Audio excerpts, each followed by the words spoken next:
ఈ మధ్య కాలంలో బ్యాంకుల్లో మోసాలు ఎక్కువైపోయాయి. మరీ ముఖ్యంగా స్టేట్ బ్యాంకులో ఎంతో ప్రెస్టీజియస్ బ్యాంకుగా చలామణి అవుతున్న స్టేట్ బ్యాంకులో ఇంటి దొంగలు ఎక్కువైపోయారు. అటు ఇనాపరేటివ్ ఖాతాల్లో అక్రమాలకు తెరలేపుతున్నారు. చాలా కాలంగా నిరుపయోగంగా పడి ఉన్న ఖాతాల్లోంచి డబ్బుని స్వాహా చేసేస్తున్నారు.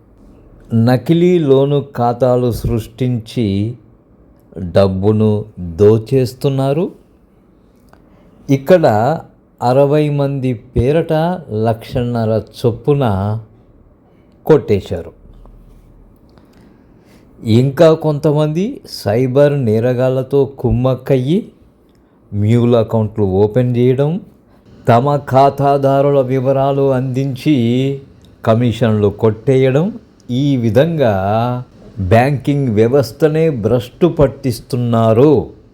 మన దేశంలో బయట జరుగుతున్న దొంగతనాల కంటే బ్యాంకింగ్లో జరుగుతున్న దొంగతనాలే ఎక్కువ, రాశిలోనూ వాసిలోనూ కూడా.